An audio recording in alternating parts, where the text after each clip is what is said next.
Hello everyone, and welcome to our BFA Graduating Art Student Show and Artist Talk tonight.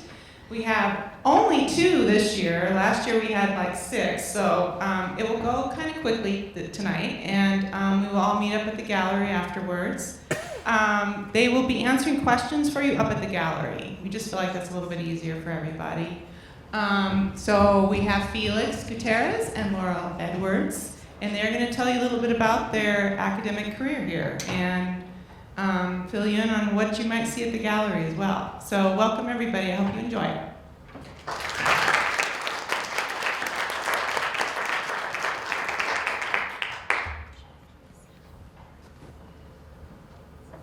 Hello everyone. My name is Felix Gutierrez, and I am an artist, specifically a graphic designer and illustrator. As an artist, I found myself experimenting with different materials and art. This was especially true from a very young age. I was figuring out my preferred art style. I began with just a pencil and paper, and from there I worked my way to acrylic on canvas and next oil on canvas. And eventually I used the stylus as my primary tool.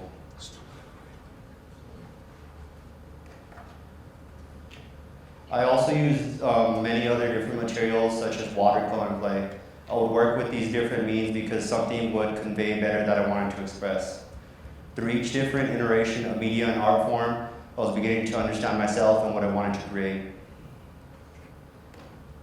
Although I was doing art whenever I could, this was not always the case.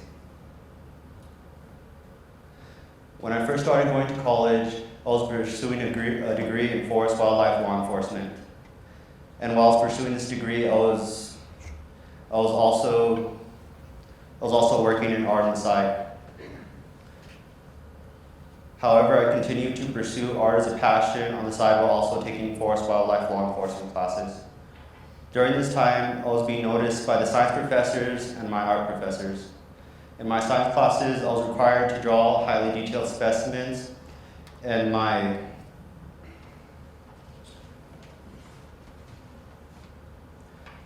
science professors recognized my talent and even suggested that I consider drawing these specimens as a career. Meanwhile, in my art classes, my professors also saw potential in me and encouraged me to switch my degree.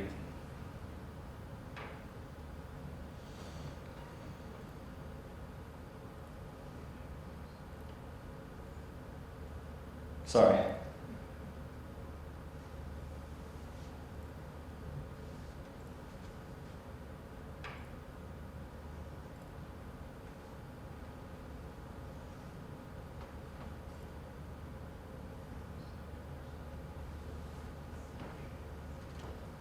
So I showed what I could do to my doubters, and eventually they slowly started to change their minds, and then I eventually changed my degree.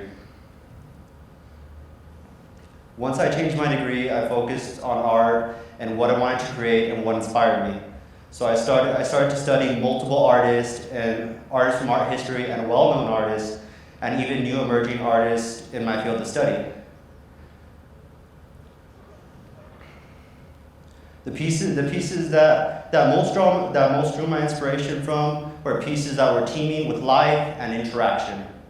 One of my favorite pieces, which I have drawn most of my inspiration from, was called The Luncheon at the Boating Party by Laurel. What has remained a constant theme in most of my art from then to now is the idea of connectedness, narrative, and wolves. As a person, what means a lot to me is friendship and a sense of connectedness that plays a large role in my art.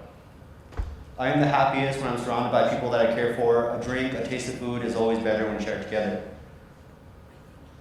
When I was growing up, it was hard for me to make friends due to my introvert personality. So I was locking in myself bit by bit, and I was at the precipice of bursting. Due to this yearning of friendship and connectedness, I needed a way to express myself. So to let this turn of emotions loose and feelings loose, art was my outlet and my escape. When creating my art, I do my designs and sketches in solitude. This was not because I didn't want to show anyone my techniques, but it was because I was pouring myself into my art. Since I was in a classroom environment, the majority of my artwork was spent creating outside the classroom, but I still did art in the classroom. When I worked on my pieces of art, my belief was everything had to look perfect and be perfect. So I spent an exponential amount of time trying to achieve perfection. I felt perfection was not achieved though, but I was always happy about the next iteration to achieve perfection. Because of how I thought of perfection, my quick drawings and sketches never saw the light of day. Particularly why I didn't reach my sense of perfection was because I always preferred the harder route of complexity. I revel in complexity and taking the road less traveled just to add a little bit of detail. And you could even ask this to any of my professors. It's hard for me to step away from complexity and focus on simpler forms. Some of my favorite art pieces were very complex, from the intricate ceramic figure, paintings, illustrations, and the complexities of creating designs. In my paintings and illustrations, how I achieved this sense of complexity was adding hidden meanings and connections to other art pieces. I want to tell a story and give meaning within my art, and these meanings are obvious and some are subtle, and only the sharpest will understand my deeper meanings.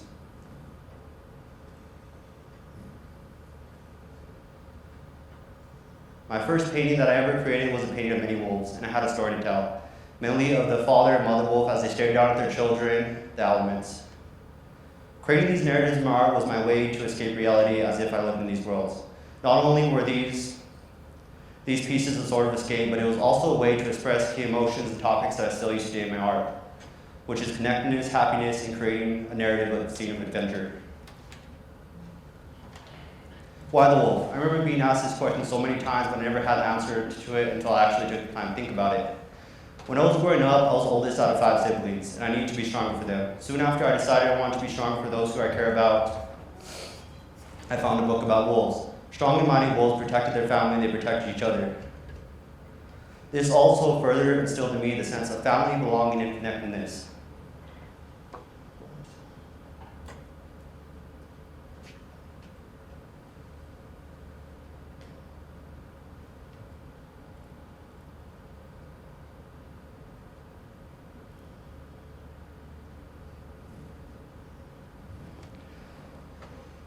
And from there on, the wolf has become my symbol for connectedness and my metaphorical mask of strength.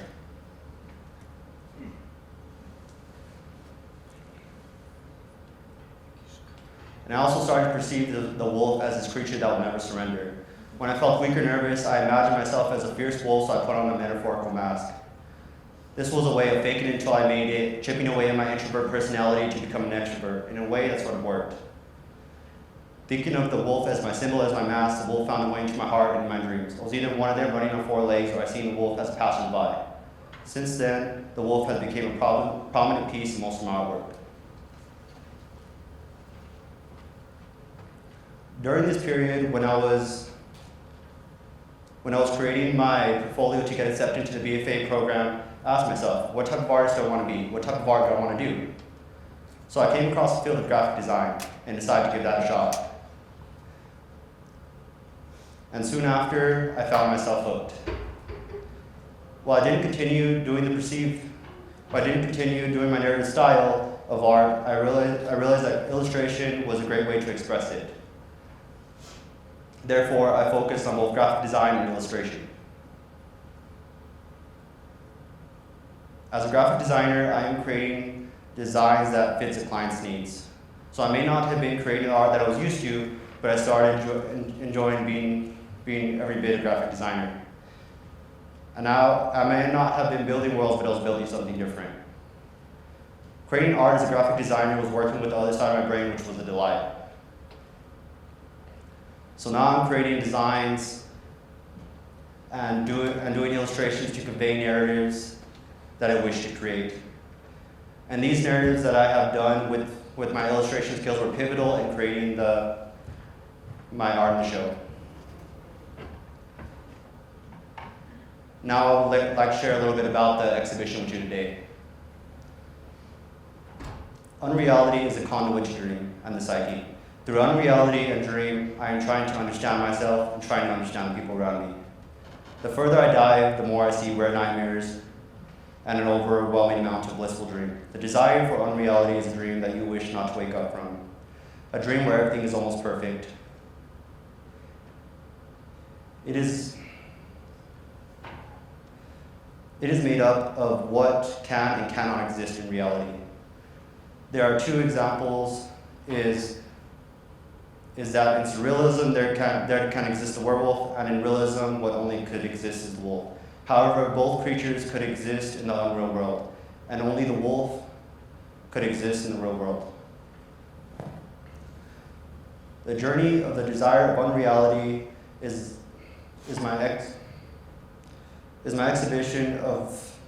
the journey where I find myself walking through doorways to go deeper and deeper into illusion. The lure gets stronger and stronger, but not all is a blissful dream, and unreality holds truths of past events and fears of current ones. Even though it is not a perfect allure, it is still strong. As I find myself diving deeper into unreality and understanding myself through introspection, I find myself desiring less for unreality. Unreality is fleeting, and there is an understanding that only true happiness can be found through reality. Nevertheless, unreality still holds great importance due to its creative aspects, and it helps bring positive desires and creativity to the surface, which then can be transformed into reality. And that's it. Hopefully I see all you guys at the exhibition, and you could ask me any questions at the gallery. Thank you.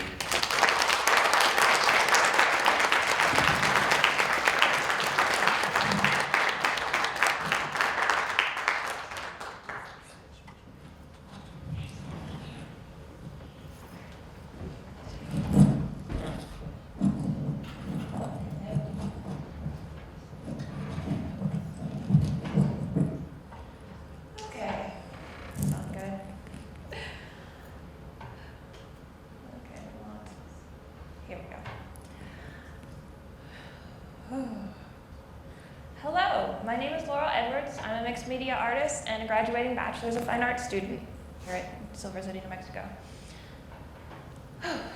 I was raised by my grandparents here in Silver. Oops. I was always encouraged to do what I wanted to do.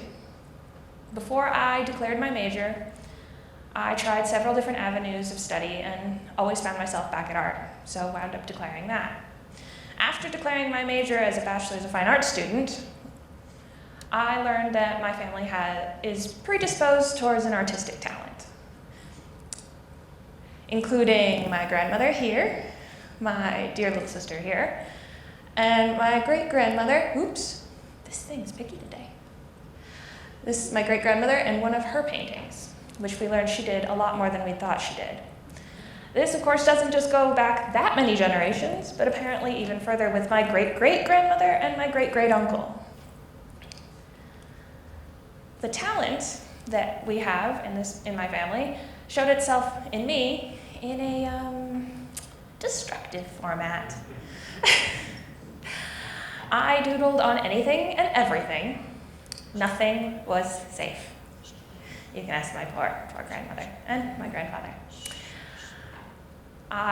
Walls were traditional, of course, but my childhood bed, from headboard to footboard, above and below, covered in doodles. This then, of course, extended to the underside of the dining room table, done in nail polish.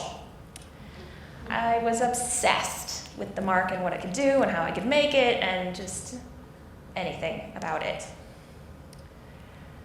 Now, I still scribble, but I do it with purpose. I do mixed media, though I mainly come back to the photography, drawing, and painting, as a lot of times they'll come together in a mixed piece and work in conjunction with one another. Photography, I love it for its versatility, portability, how it contributes to the other pieces I make. It allows me to further explore, gives new perspectives, and lets me capture spontaneously as I go about life. One of the things I like to capture in my photography is the complexities of nature. Shown Here is a juniper branch as I was exploring its complexities in the bark. Another piece here next to it is an abandoned building I took a photo of in Tucson, Arizona. I took this photo as I was intrigued by the history that surrounded it and the potential it still continued to have. As people, we also have our pasts and our futures that will live with us. In seeing the building, I saw broken windows, and with that, I also related it to us as people, how sometimes we still feel broken. In relation to this feeling, another thing I photograph is mental illness, trying to show community and awareness of these issues, as myself and several family members also have these challenges and experiences. Shown here are two of my works from my depression series. I created this series to show that feeling and the experience in depression, for those who have experienced it, to relate and not feel so alone in it, and for those who haven't, to maybe get a better understanding of what happens in this place. Using photography to do this allows me to capture emotion that I'm unable to paint. Hopefully not forever, but hey. It also allows me to show the human experience moment by moment as it happens, and capture lots of images to narrow down to the best way to show the subject. My drawing, though, is very different. It's way more hands-on, physical, and just messy. I love exploring the different mediums and the different ideas I can get from it. Sometimes I'll work abstract in my drawing as it's freer and more expressive. A way to put those emotions inside into the physical world. Drawing as a whole just sort of lets me work faster, put down my ideas before they leave.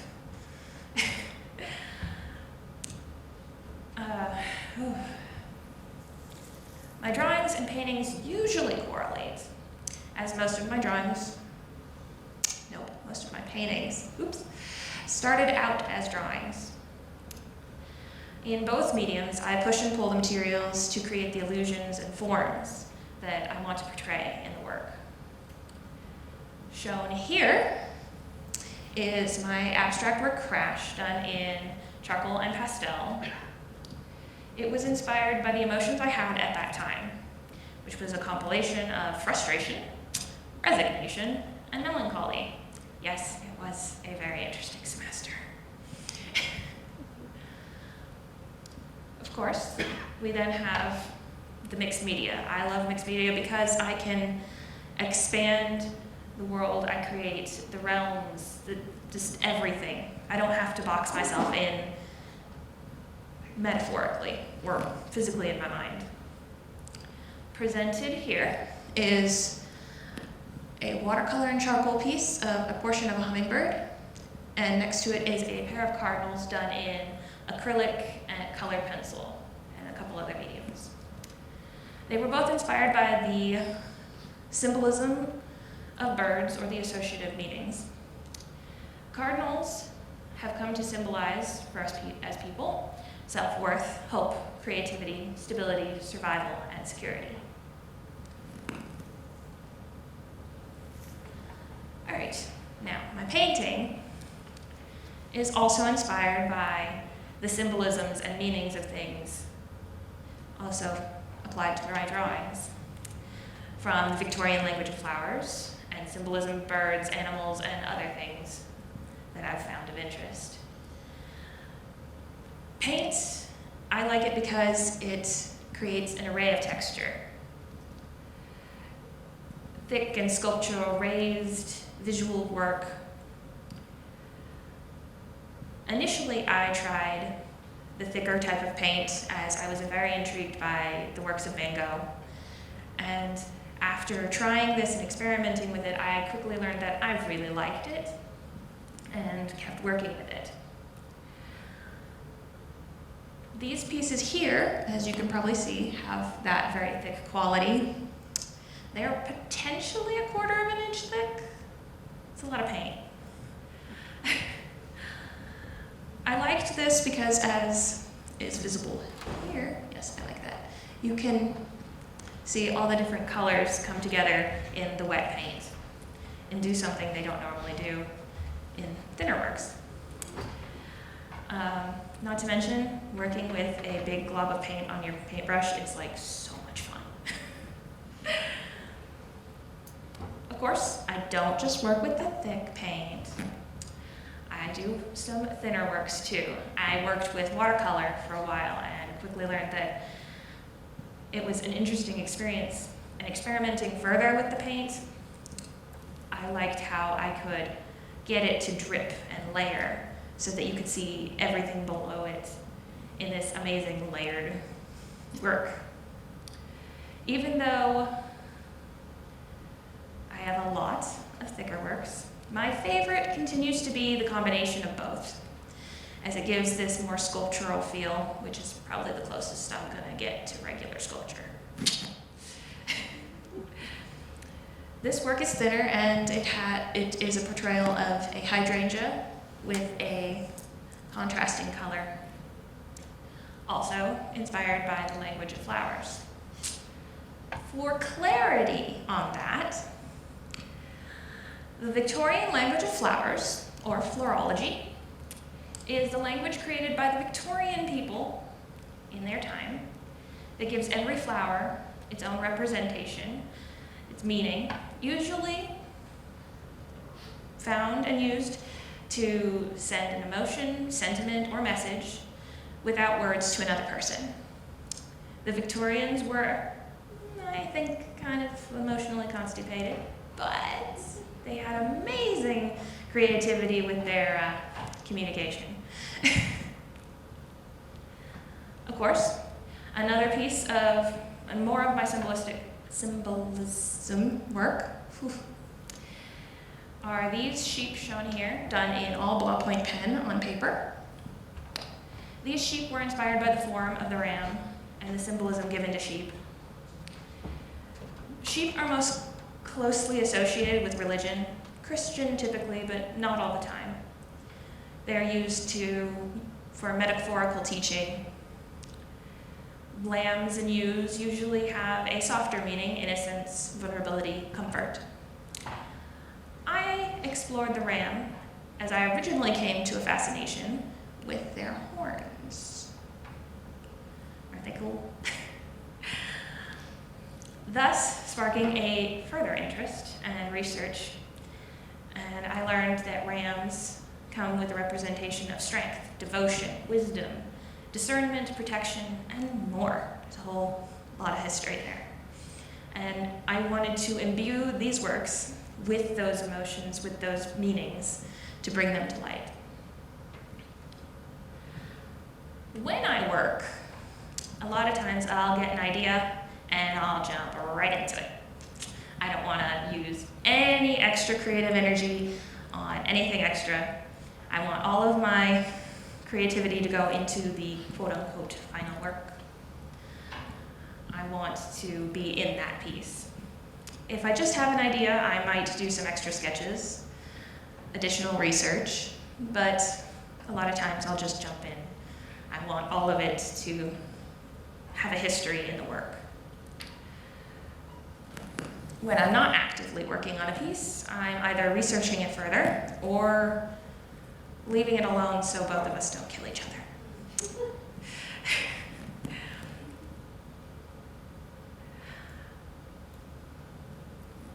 I was told once that artists are the conscience of society. We can show things and reach people that others can't do as much, influence the human mind.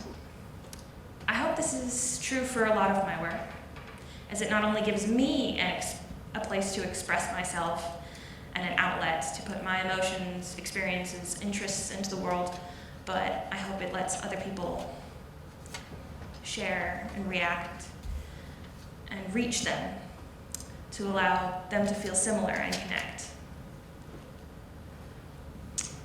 And give that new perspective and understanding for others. To find the possibilities and impossibilities that exist in the mind and all around. The works presented tonight are a collaboration of distortion, imagination, emotion beyond the reality and its bindings, pieces with deeper interest than just the initial image, pulling meaning from symbolism, history, and its association with them, hoping to elicit emotional responses or connection with you, our viewers. I hope these works encourage you, your mind to wonder, reinvent the world, and to dream. Thank you so much for being here tonight. I hope you come see the work at the gallery, and feel free to ask questions up there.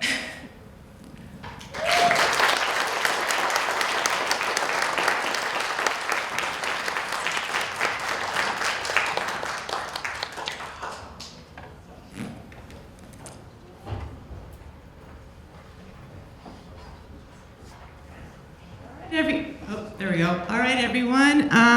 That is our artist talk for tonight. Let's give them a big round of applause again.